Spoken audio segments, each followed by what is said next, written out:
See, what happened was after that breakup that I mentioned, like I was in a situation where I was working in casting and I was miserable. Yeah. Like so many people around the world where you have a job you just hate. 100%. And I was trying to figure out how to get out. I was just done with casting. Okay. And so I talked to my brother who had like 500,000 followers or something like that. Wow. And I go, how do I make this work? How do I do YouTube full time?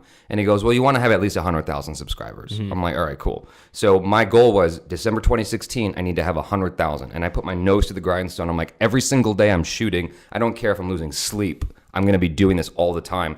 And within 2.5, 3 months, I got 100,000 subscribers. I met my goal for the year. And I'm like, I don't know what to do with myself. That's amazing. Yeah, it was pretty nuts. Even though you were obsessed with doing the doubles and the triples, you always look like you're trying to murder people with your kicks. No, and there was another obsession about all of this is what I look like in a year. Yes. That started to come to me after I saw a bunch of videos, and if you can see the transition throughout the years. Oh yeah, I know. I used to do spin hook kicks with my flex toes like that because that's how I was taught to knock somebody out, right? Mm-hmm. With the For heel, fighting way. Yeah, the heel. Fighting. But then I started really looking at the aesthetic side of things, like what do I look like when I do a cork, and like just a cork or a 540, Just a single one. or a spin hook kick? About that. Okay. And then I tested that, and I looked ugly for the longest time, and I was like, my hips were stiff, and I had to fix all of that. No way. Yeah, so I started taking Taekwondo a little bit more seriously, way more seriously. I went all the way to red belt, red black. It's like red and black. Yeah. That's when I was like 16, 17. Wow, dog. Yeah, and then I stopped Taekwondo because I got fully engulfed with tricking. Like Okay. this is when I was starting to be flown out places and teaching and stuff. So you really just got conscious of what each move looked like individually. Exactly. And you just wanted it to look clean. Exactly. I wanted a finishing, like a clean finishing, and I wanted mid move. You can pause it, and you can see like there is a shape to this. Yes. That was my thing at first for a was your cork thing. specifically, cork B twist, 540s, anything that strikes a pose in the air. It's hard to. And how did you do this? Because we didn't have like iPhone 10s's with slow mo then. How are you studying this? With the VHS thing, the VHS cameras, my God. rewind and pause and frame by frame So ghetto. at the time, and Kids have no idea how lucky they are, bro. You can film on your phone now and watch it back in perfectly. crazy. It's crazy. Yeah. I don't think a lot of people realize how hard you work though, because for example, you were like killing it and tricking, but even when you moved down to LA and I started training with you in like 2009 and 10, there would be times where you would make me sit down and you would just do spin hooks for an hour or 2 hours. Yeah, I was again like I have this really And you would just have me say yes or no, like did it look good or not good? yeah. And I was that's like, what they do. all look good, but you're like, no, like you have It to be feels really wrong. strict. That's Yeah. another thing. So you see, it's confusing. Yeah, I know. Sometimes it's it feels good, but it doesn't look right. Dang. It's the weirdest thing. Yeah. That's But so that's why having a camera is really important. I feel like always put your stuff on tape. I mean, I always do. I just don't put it online. true story. I know this. Yeah. It just, this is how I feel every day. But this is another thing, like when I start parkour, I was watching the videos and all people did like layouts, front flips, like they was Single open big in the tricks. air, like, and whoa, this what get me into. I wanna get this feeling. I wanna feel like this flying in the sky. But nowadays people are like, You're right. and it's Dude, like you're I don't right. want to be that guy. Yeah, I want to be that guy. I want to be that guy cruising. Floating, Dude, you're so right, though, because when I first watched the game, it was Jesus flips, stall gainers, dive fronts. But now it's all about, like, gas back. Yeah, Or like, cash back. Like, you ugly position. Like, why do I want to be there? Like, why I want to be in this position? I want to be in this. I want to do a layout. I never thought of that. You're right. Holy crap. So you're just kind of taking it back to the old school of hitting pictures.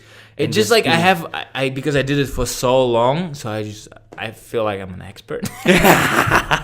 No, I feel like that I just thinking about it. Always humble. Always humble guy. Always humble expert right here. But it's like you started the journey, and then you got into the big tricks, and then you started doing like the Pasha style, Yeah. and then like you're just making a full circle. It's just like coming. And I back talked to it. Jason about this. Like I said, like I don't know, like I just feel better doing something simple. Yeah. Not that I can do. I still can do double frisbee off of fucking rings. Like Yeah, no, the you can do problem. double backflip, Yeah, yeah. but it's not that it's not what excited me. Yeah. And he said the thing about humble guy again.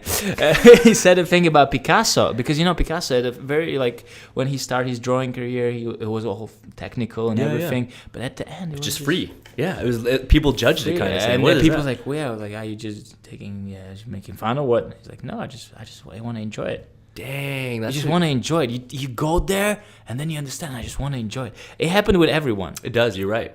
You're really right. People work hard, and then they moving and living next to the like in a forest or just go somewhere. You're right. Don't want to be there anymore. It's almost like you get to that level you work for, and then you're like, oh, I've gotten here. I don't need it anymore, or I like something else. Yeah.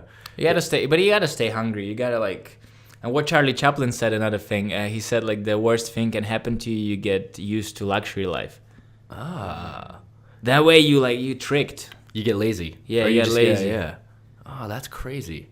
That's a really good way to think about things. Holy crap. Hungry. You gotta be hungry.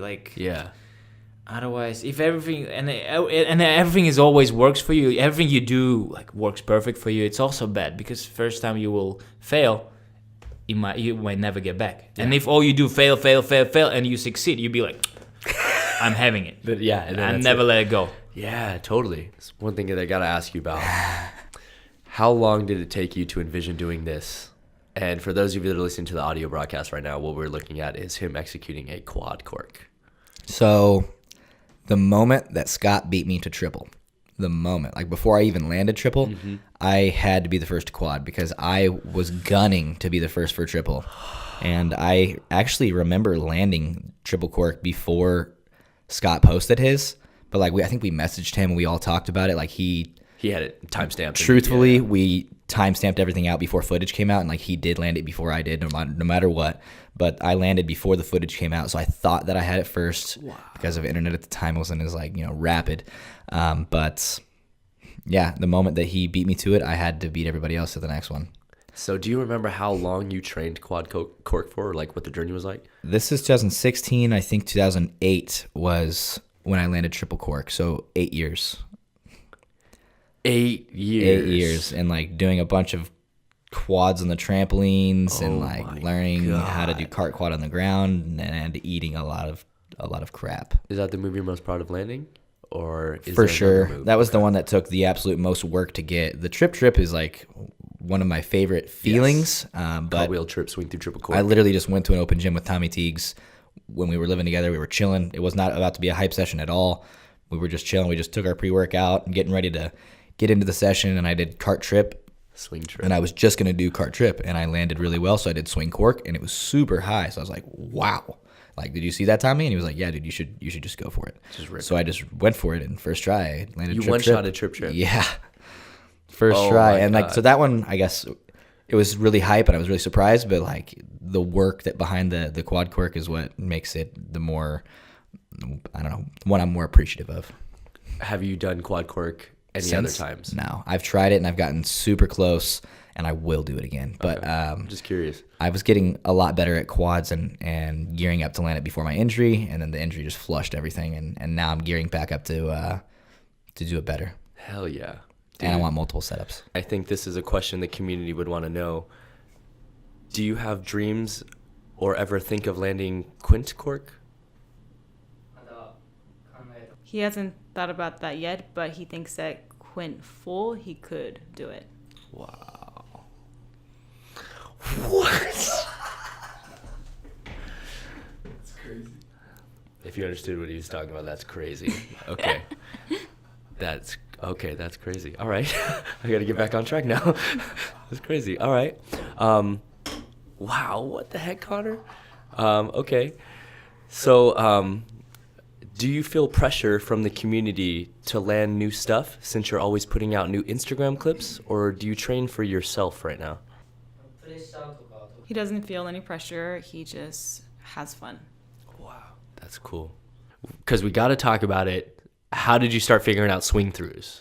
So after that day, I can't remember how many days. I don't think it was too many. So I took it a flat, and then really I started training how high I could get a cork. Okay, so you just worked at first. So I worked at just height. Ah. And then I was like, maybe height will get me a double cork. And then I think a year after I got a cork, I double corked. It might have been months. I don't exactly remember. Okay, but you weren't chasing swings. You were chasing I was chasing just dubs. Wow. How many double cork setups? That's what I wanted at first. Because when I discovered what a double cork was, I was like, how many double cork setups can I get? Just put them in the bag. Yeah, so J-Step was the first one. And when I did that, I literally thought I was like, dude, there's no way. That was like my second year of tricking or something. I got a J-Step dub. I was like, this is like unreal. Like, how'd I do that? And then I did cork, swing, double cork almost that same day. But I was like too straight up and down. It was like too slow, the cork was. Yeah.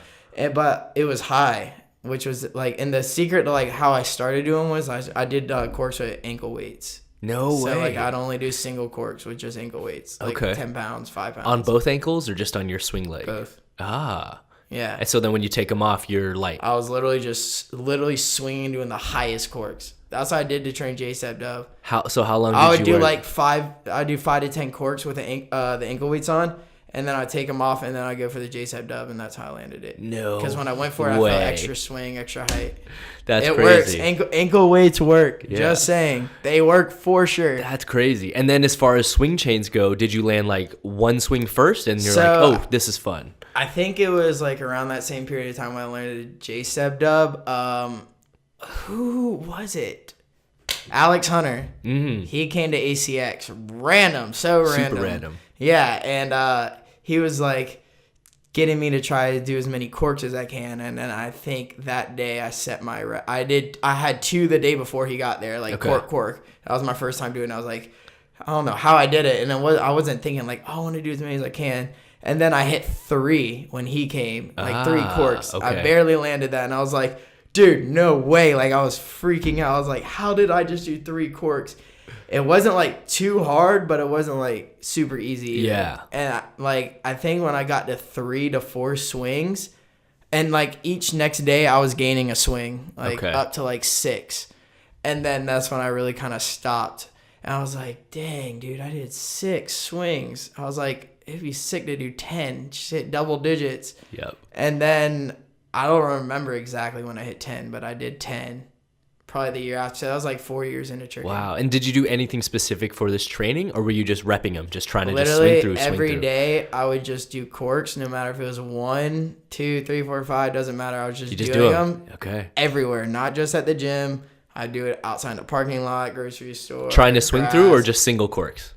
Both. Oh, wow. So you're just mainly repping them. single cork, but I would do both, like, just to challenge myself. So you're literally just mastering the cork. Yeah, essentially, I would just drill the corks harder than anyone drilled any trick they've ever done. So we had like a drive at IMC. That was a good thing about IMC guys over there, was like we always just pushed each other. So that was already there. But when I came to loop kicks, you had the heavy hitters of tricking, like the heavy hitters. So like it wasn't, am I going to be motivated to hang? It was like, okay, I just got to be like hang with the workouts, but I got to be motivated to hang like skill wise. And like, you know, living in Anise and Danny's shadow for a couple of years, like really pushed me to kind of like bring myself up. Totally. Yeah.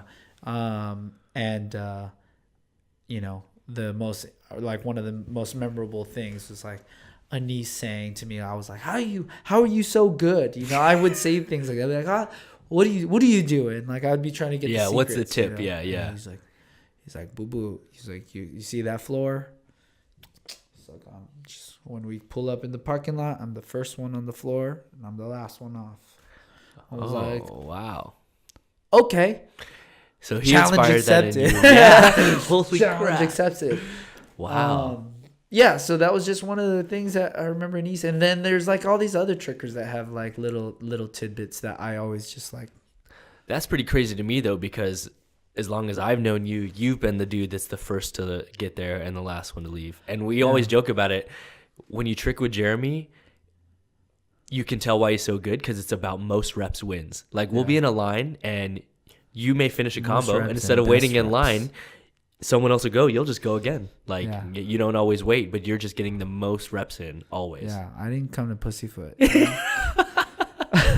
We came to do work. Yeah. And so I saw this live. Yeah. But we're here with you. Let's talk us through this, man. So did you have this run planned out or no? I had the first part. This part here and this part here. So you knew you were going to do double frisbee, Yeah, double I side. knew I was gonna do that. Okay. And then this just happened. The I rest just swear. happened. Yeah, man. I planned a little bit this move here, but it just happened. The rest is none of this, like the double full thing going down like this wasn't planned.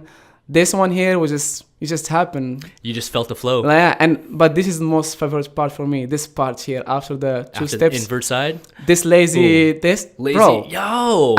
And this again. Raise twist. I swear, like all that happened. I could see it happen, but I couldn't think about it, you know. And it feels so good. The lazy one is crazy. Yeah, because because it's not it's a so big short. drop. Yeah.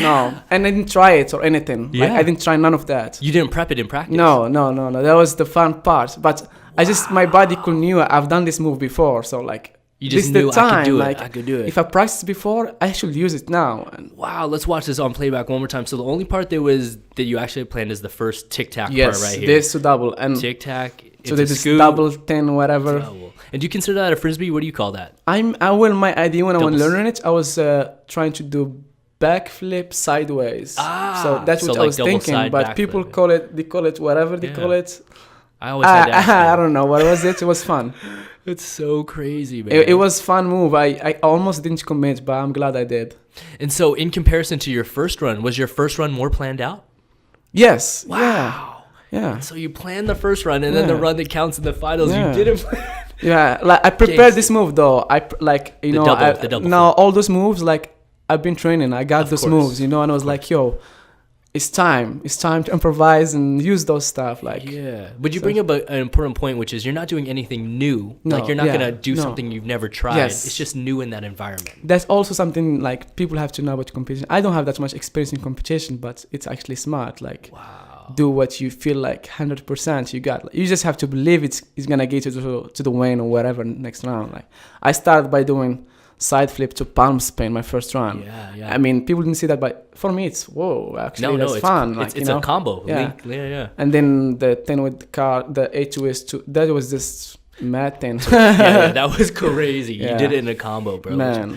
So what was going through your mind when you finished there? Did you think, oh, I did enough to win? Or No, what were you thinking? I swear to God, I'm being honest. I was like, I'm done, you know, like I finished. That's all you cared about. Yeah, I was like, I'm done. And then I was remembering all that fucking hard work and all sacrifice and training out here in LA, like whole day, and like, yo, I'm done.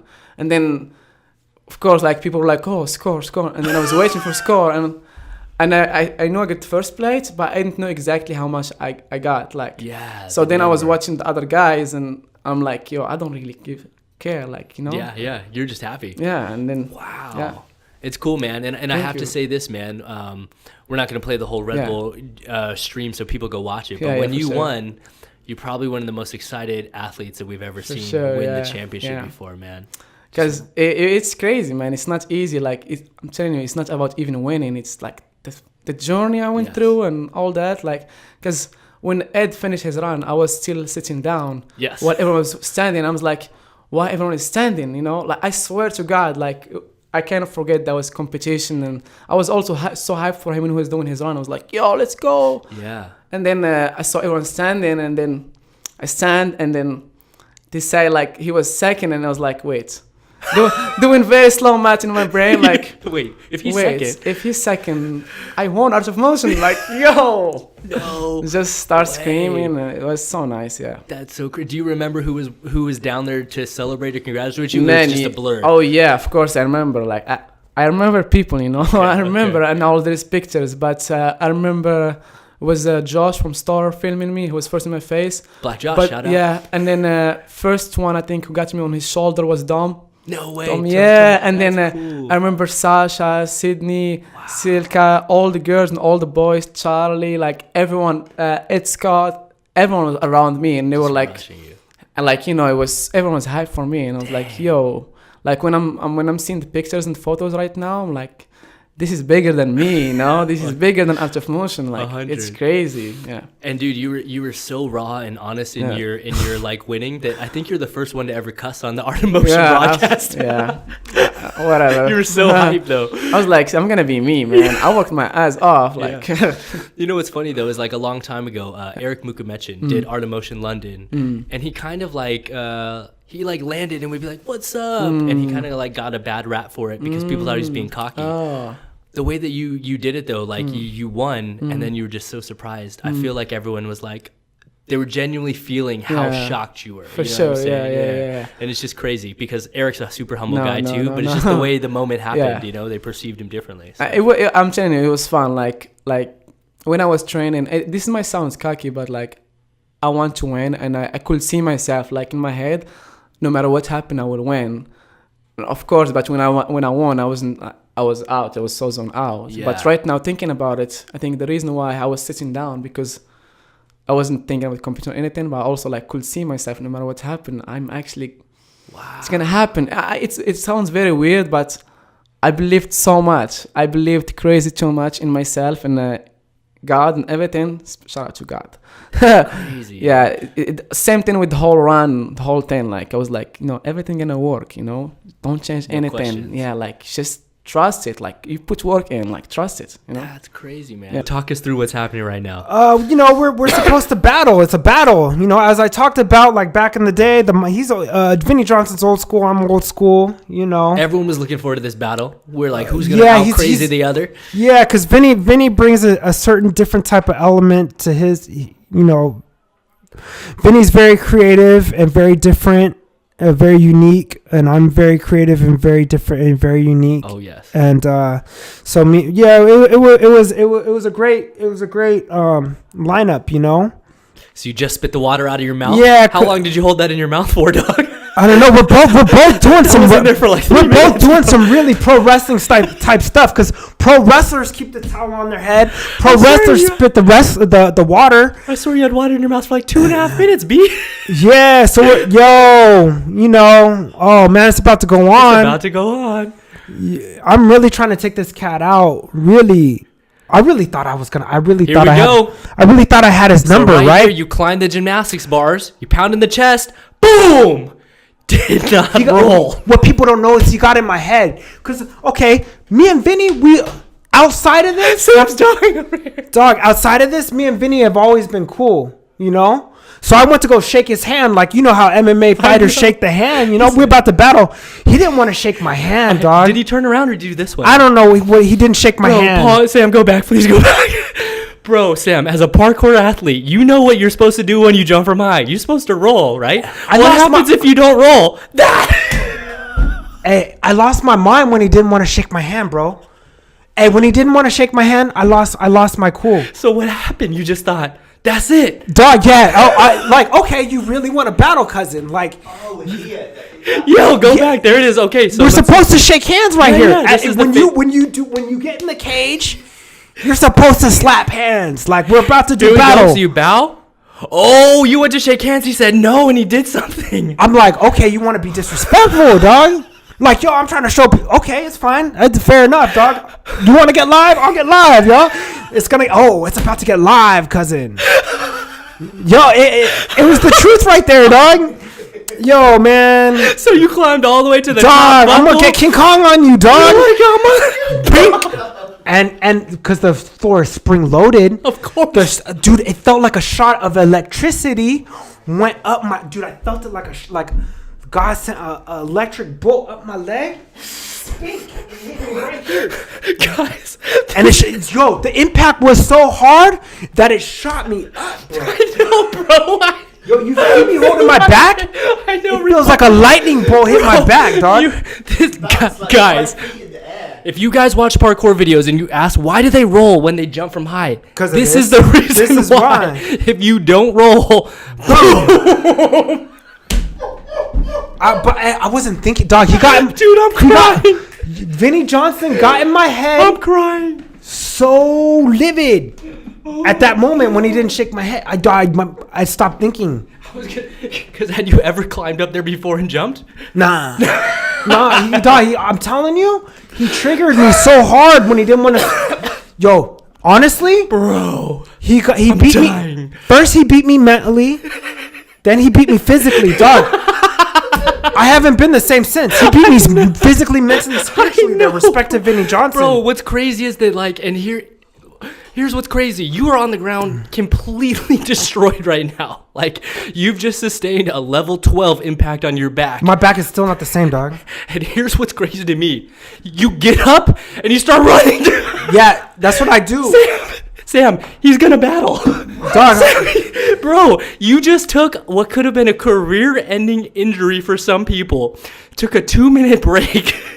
You're clearly walking around with your hand on your back still. Dude, my back hecka hurts to this day, bro. I'm not even kidding you. My back still hurts. I still feel it, bro. And you know what's crazy is that you stood up and you battled. Yeah, Bro, I'm trying to take this cat He out, goes dog. full on battle too, right? Bro, if I had done that, I'm out the game, right? Like that's what I'm saying. This may be why your back still hurts. I really wanted to take this ninja out, dude.